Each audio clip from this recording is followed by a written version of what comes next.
જય સદગુરુદેવ. માનવ મહિમા ભાગ 208. હે માનવ, આપણે જ્યારે આ મૃત્યુલોકમાં આવ્યા ત્યારે આપણું કોઈ કર્મ હતું નહીં, પણ ત્રિલોકીનાથની ધારા મન અને ત્રિગુણી માયાથી વાસનાથી કર્મના બંધનમાં બંધાઈ ગયા. તો નિર્બધ ઘરનો આત્મા અને તે આપણા દેહમાં પણ કોઈના બંધનમાં નથી અને તે પરમાત્મા માફક નિર્બધ અને અકર્તા છે, એટલે તે અકર્મી. તો બંધનમાં રાખનાર ત્રીજા લોકના સોહમ પુરુષની ધારા મન છે અને ત્રિગુણી માયાની વાસના છે. તો આ ત્રિગુણી નાથ સોહમ પુરુષે અને ત્રિગુણી માયાએ એવો ખેલ રચ્યો કે જીવને આ ત્રણ લોકમાંથી બહાર નીકળવું જ મુશ્કેલ કરી દીધું છે. કારણ કે ખુદ સોહમ પુરુષ અને ત્રિલોકી માયા એટલે ઓહમ શક્તિને ખુદને પરમાત્માની કે તેમના રચેલ વિજ્ઞાનની ખબર નથી. અને આ માયાએ રચેલ ત્રણ ગુણ એટલે જો મૂળે જોવા જઈએ તો રજોગુણ, તમોગુણ અને સત્વગુણ. તો આ ત્રણ ગુણ અને માયા અને સોહમ આ પાંચેય થઈને આ બ્રહ્માંડ, પૃથ્વી અને પાતાળ લોકની રચના એવી કે આ અટપટું તત્વમય જગત બનાવ્યું છે. તો દેખીતી વાત છે, આ પરમાત્માથી નીચે ત્રણ લોકની રચના થઈ. એટલે પરમાત્મા તો છે ત્યાંના ત્યાં જ છે, પણ ત્રણ લોકથી પાર કેમ કહેવાય છે અને ચોથો લોક કેમ કહેવાય છે તેની વિગત સમજાવી. અને આ પરમાત્માના જ્ઞાનીઓ જ્ઞાન અને વિજ્ઞાનને નજરે બતાવે છે. પછી કોઈ જીવ મનના અભિમાની સાચા જ્ઞાનમાં ઊંડા ઉતરવાને બદલે આગા ભાગે તો પરમાત્માનો જ્ઞાની તેમને મનાવતા નથી. ભલે જાય, જવા દે છે. મનન કરો રામ ભરોસે. તો સદગુરુ પ્રવીણરામ સમજાવે છે કે ત્રણેય કાળ ભજીએ એમ ત્રણેય કાળ ભજીએ. તો એવું કહેવા માંગે છે કે ત્રણેય કાળ એટલે ભૂતકાળ, ભવિષ્યકાળ કે વર્તમાન કાળમાં પ્રભુને એક ભાવથી જ પૂરી રીતે સમજીએ. જે કોઈ જીવ પ્રાતઃ કાળથી શયનકાળ સુધી એટલે સત્ય જ્ઞાન સમજ્યા પછી જીવનભર મન માયાની વૃત્તિઓ છોડીને પરમાત્માના ઘરની કરણી કરે એટલે સજાતી પ્રવાહની નદી વહે એટલે બ્રહ્મકાળ સજાવીએ, બ્રહ્મને ઓળખીએ એમ કહે છે. તો જુઓ, સજાતી એટલે પોતે સ્વસ્વરૂપી એટલે પરમાત્મા અને વિજાતી એટલે ત્રિલોકી સોહમ પુરુષ જે સજાતિમાંથી પ્રગટ થયો. તો આપણે હંમેશા બ્રહ્માકાળ સજાવીને એટલે ત્રિલોકીના લોકમાં રહીને સજાતી પરમાત્માના જ્ઞાન પ્રગટાવીને સજાતી પ્રવાહની નદીમાં શબ્દ સુરતાથી વહેવાનું છે. જે સચ્ચિદાનંદ પરમહંસ જેની તુર્યાથી પર તુર્યાતીતની ગતિ એ જ અહમ બ્રહ્માસ્મિ છે. તો ત્રણેય કાળ કે આઠેય પોળ એમ ચિંતન કરે ત્યારે નિષ્કામ થાય એટલે કોઈ કરણી ન રહે. એવા બ્રહ્મનિષ્ઠ બ્રહ્મમાં રમે એ જન પૂર્ણપદ વિશ્રામથી રમે છે. ઉઠતા, બેસતા, બોલતા, ચાલતા આત્મામાં જ આરામી છે. તો એવા સત્ય જ્ઞાન અંતરથી બતાવનારા સદગુરુ પ્રવીણરામને વારંવાર સલામી છે કે પ્રણામ કરું છું. જય સદગુરુદેવ. હે 21,600 જાપ જપે, આઠે પોરના શ્વાસ રે, 15 દિવસના એક પક્ષ વીતે, બે પક્ષ વીતે માસ, 21,600 જાપ જપે, 12 માસ વરસે, 12 માસ વરસ એક વીતે, વિવિધ વરસ લખાવ્યા, 100 વર્ષના સંવંત વીતે, એવા કાળ વ્યવહાર 17,18,000 વર્ષના, હે સતીયુગ કહીએ, 12 લાખ 96,000 વર્ષના ત્રેતાયુગ સહીએ 21,600 જાપ જપે 8,64,000 વર્ષના દ્વાપર યુગ પરવાના 4,32,000 વર્ષના કળિયુગ વરસ જણાવ્યા 21,600 જાપ જપે સદગુરુ પ્રવીણ રામ અનુભવી સારી વિધિ બતાવે દાસલાલ ને મળ્યા પુરા જ્ઞાની ચારે યુગ સંભળાવ્યા 21,600 જાપ જપે રામ ભરોસે. અમારા સદગુરુ પ્રવીણ રામ એમની વાણીમાં કહે છે કે આપણી અંદર રોજના 21,600 શ્વાસા ચાલે છે. જેમ કે 1 મિનિટના 15, 1 કલાકના 900, એમ 24 કલાકના 21,600 શ્વાસા ચાલે છે, જેને 8 પહોરના શ્વાસા કહે છે. તેમજ 15 દિવસના 1 પક્ષ વીતે અને 2 પક્ષ પૂરા થતા 1 માસ વીતી જાય છે. એમ 12 માસ વીતે એટલે 1 વર્ષ વીતી જાય છે. આમ વિવિધ રીતે વર્ષને લખાવ્યા છે. જેમ 100 વર્ષના સંવંત વીતે તો આમ આ દિવસોને કાળ ખાઈ રહ્યો છે. એટલે અમારા સદગુરુ સત્ય પરમાત્માની પરખ કરીને એમને ભજી લેવાનું કહે છે. તો કદાચ આ બધાને માનવને ખ્યાલ ન હોય, પરંતુ અમુક માનવને ખ્યાલ હોય કે સતયુગના વર્ષ 17,18,000 હતા, ત્રેતાયુગના વર્ષ 12,96,000 તેમજ 8,64,000 દ્વાપર યુગના અને 4,32,000 વર્ષ કળિયુગના. તો જુઓ, અમારા સદગુરુ કહે છે કે સૌથી ઓછા વર્ષ આ કળિયુગના છે, છતાં સતયુગ, ત્રેતાયુગ અને દ્વાપર યુગના વર્ષ કરતા સતયુગના વર્ષ વધુ લાગશે. કેમ કે સમય જેટલો ખરાબ આવશે. આ બધું જાણનાર અમારા સદગુરુ પ્રવીણ રામ અનુભવી વેદ અને પરમાત્માની સારી વિધિ બતાવે, જે પૂરા જ્ઞાની દાસલાલને મળતા ચારેય યુગના કેટલા વર્ષ અને એમાં 3 ગુણ તો આખા જતા રહ્યા.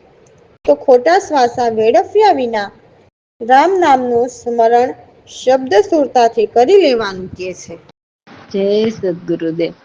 હે સાંભળો નર નાર રે માયાપુરની ધારા માયા રે પ્રકૃતિ અવિદ્યા ફરતી રે એક રૂપ વિસ્તાર પાર બ્રહ્મ કેવડો નિરહી ચારે નહીં કો યાર નહીં પાર આપો આપો જ લેસો નહીં બીજા રે નિર્માયા નિર્વિકાર સાંભળો નરો નારો જેમાં ફરતા સ્વત ઉપજે રે જેમ જોડલે પ્રસાર તેજુલેર્ય વિદ્યા થયું ને રે બ્રહ્માંડોની વિષય કરી જાણા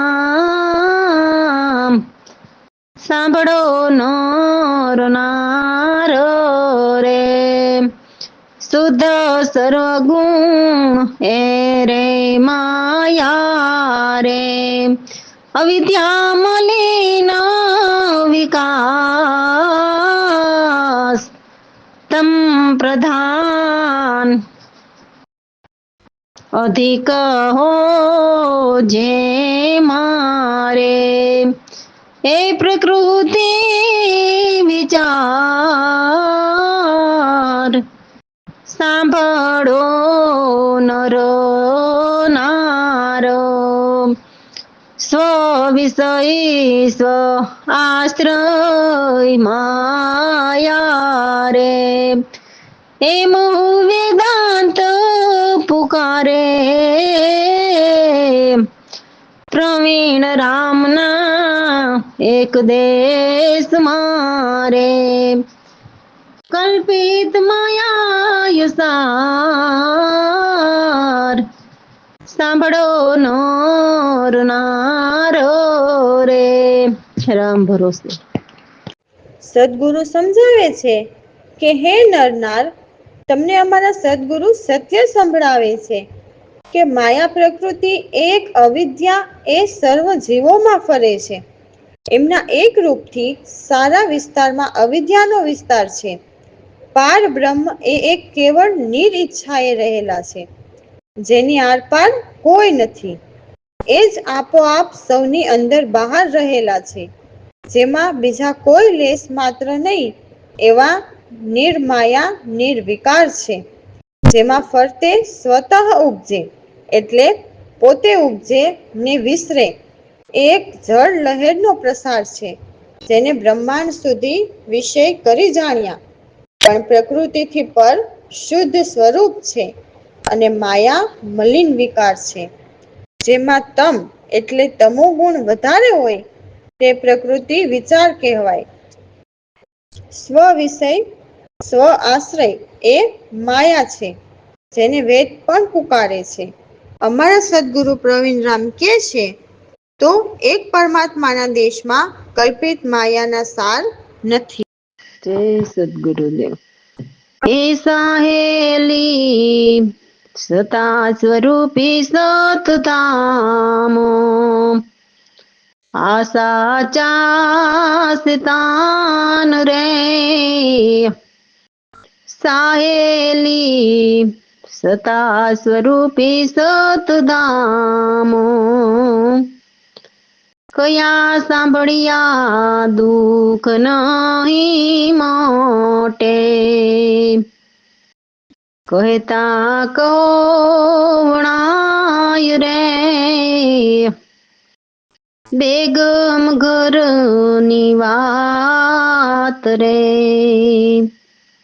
પહોંચ્યા મન પણ આવી સાહેલી સતા સ્વરૂપી સતધામો વિરલા હરી જન પહોંચ્યા વેદ સંત એમ ગાય રે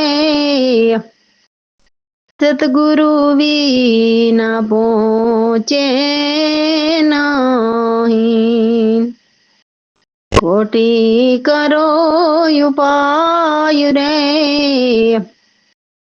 સાહેલી સતા સ્વરૂપી સતધામો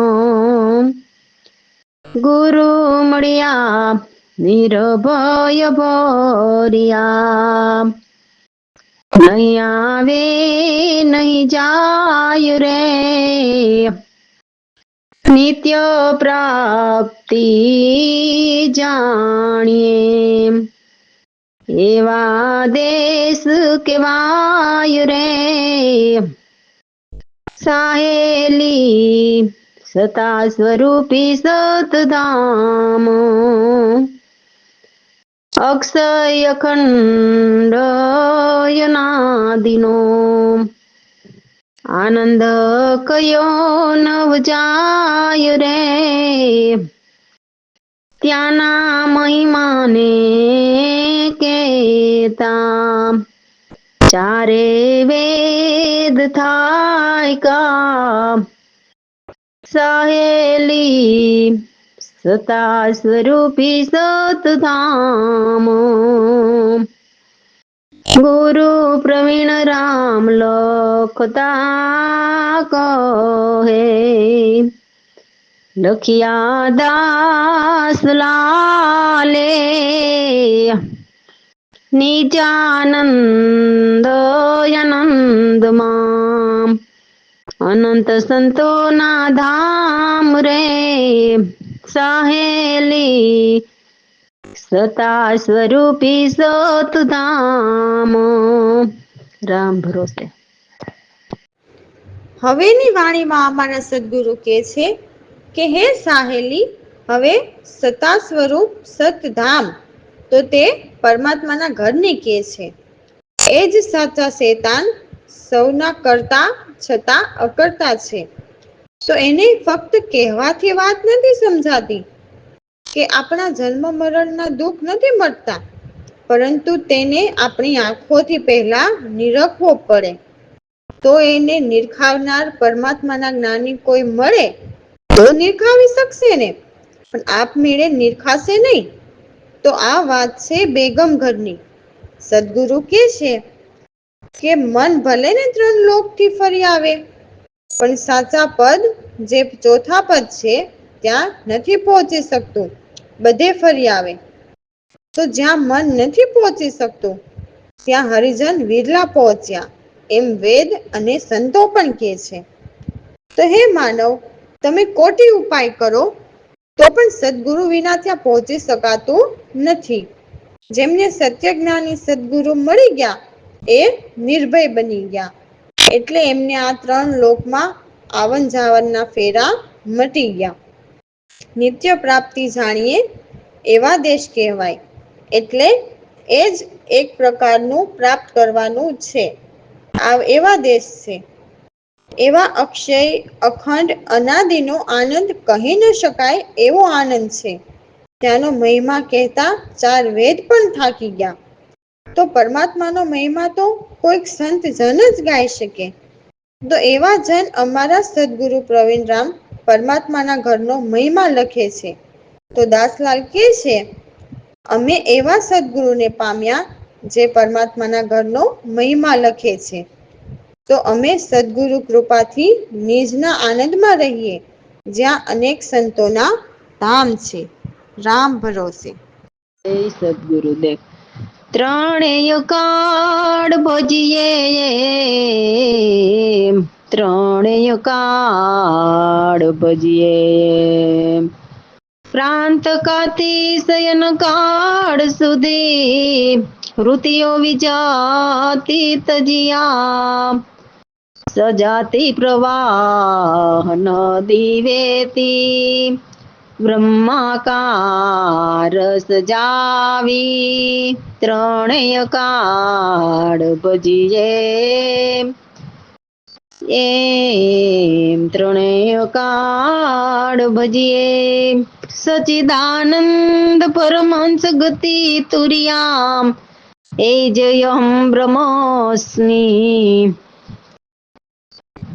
એમ ચિંતન કરે નિસદિન વારંવાર, ત્યારે હોય નિષ્કામ, ત્રણેય કાળ ભજીએ, બ્રહ્મનિષ્ઠાઓ રમે બ્રહ્મા, પૂર્ણ પદ વિશ્રામથી, ઉઠતા બોલતા બેસતા ચાલતા, આત્મા રામ યા રામી, ત્રણેય કાળ ભજીએ, એમ ત્રણેય કાળ ભજીએ, ઈશ્વર ભેદ ગુરુ યાદીને જ્ઞાન માટે નમીએ, પ્રવીણ રામ ફરી જ્ઞાનયંતર વારંવાર સલામી, ત્રણેય કાળ ભજીએ, એમ ત્રણેય કાળ ભજીએ.